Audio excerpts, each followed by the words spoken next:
Hello!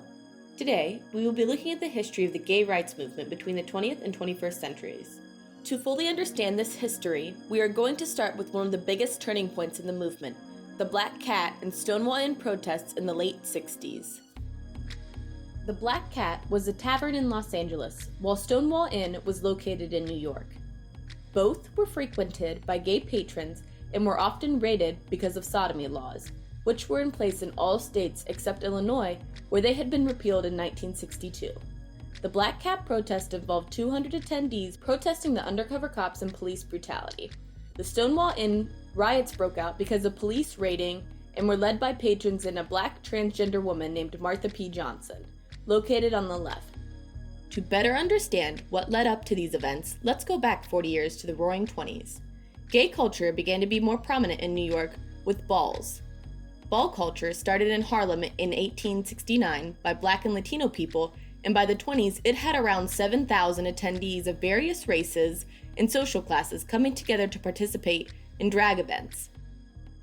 In 1924, the Society for Human Rights was established by Henry Gerber in Chicago, but was disbanded after a short period of time. The Mattachine Society was created by Harry Hay in 1950 and was the first gay rights group in Los Angeles to continue today. In between these events, World War II began in 1939. In Germany, around 5,000 to 15,000 incarcerated homosexual men were put into concentration camps, and of that, 60% were killed. Gay men were forced to wear pink triangles in the camps to show their sexual preference. They were also tortured, and many were forced to do conversion therapy. However, the war provided a new opportunity for women and lesbians. Policies and procedures hadn't been developed to screen gay women as they could men. But this was a small victory because in 1943, all gay people were banned from serving in any branches of the military. After the war ended, more traditional men and women rules were promoted to try and slow the gay population from rising. In 1947, President Roosevelt and Selective Services implemented screening processes for psychiatric conditions to include gay people. In 1950, people in government found out about an undercover gay group in the Senate. This caused the Lavender Scare, which was a moral panic and mass dismissal and firings of gay people from the government service. Gays then became known as national security risks and communist sympathizers. Senator McCarthy found 205 communists in office, 91 of which were gay and referred to as sexual perverts. 425 more employees in government service were fired for allegations of being homosexual. In 1953, gay people were no longer able to serve in government as ruled and signed by President Dwight D. Eisenhower. After this law, 5,000 gay people were fired from the federal employment. This law was not rescinded until 1993 under President Bill Clinton's Don't Ask, Don't Tell policy. This once again pushed gay people to hide their orientation. This act was not repealed until 2010 by President Barack Obama.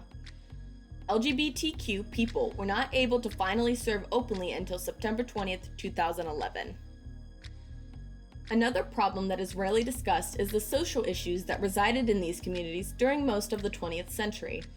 Racism and sexism still were problems even in gay communities. Bars were labeled as white gay men only, excluding minorities and women. This created double minorities within the communities and in ball culture. Balls became rigged to where only whites could win, so Black and Latino participants created their own underground ball culture again in the 60s, where they would be accepted and have safe spaces to be themselves. The first Black drag bar was opened in 1962. Within balls, fighting would break out and took on the form of voguing, which is a form of dancing to compete to win.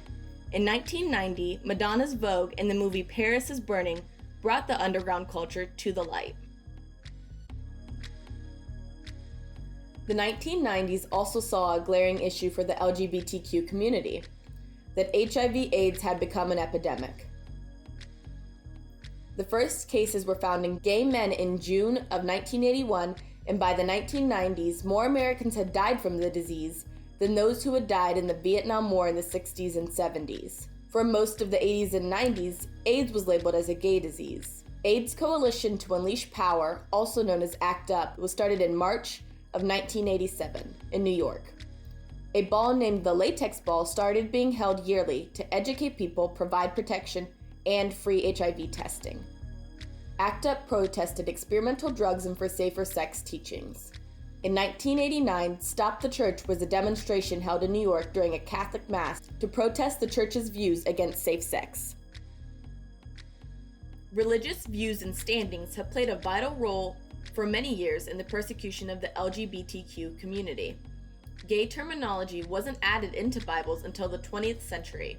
Homosexuals were added in for another word in English Bibles in the 1940s and in German Bibles in the 1980s, even though Germans created the word homosexuals in the 1860s.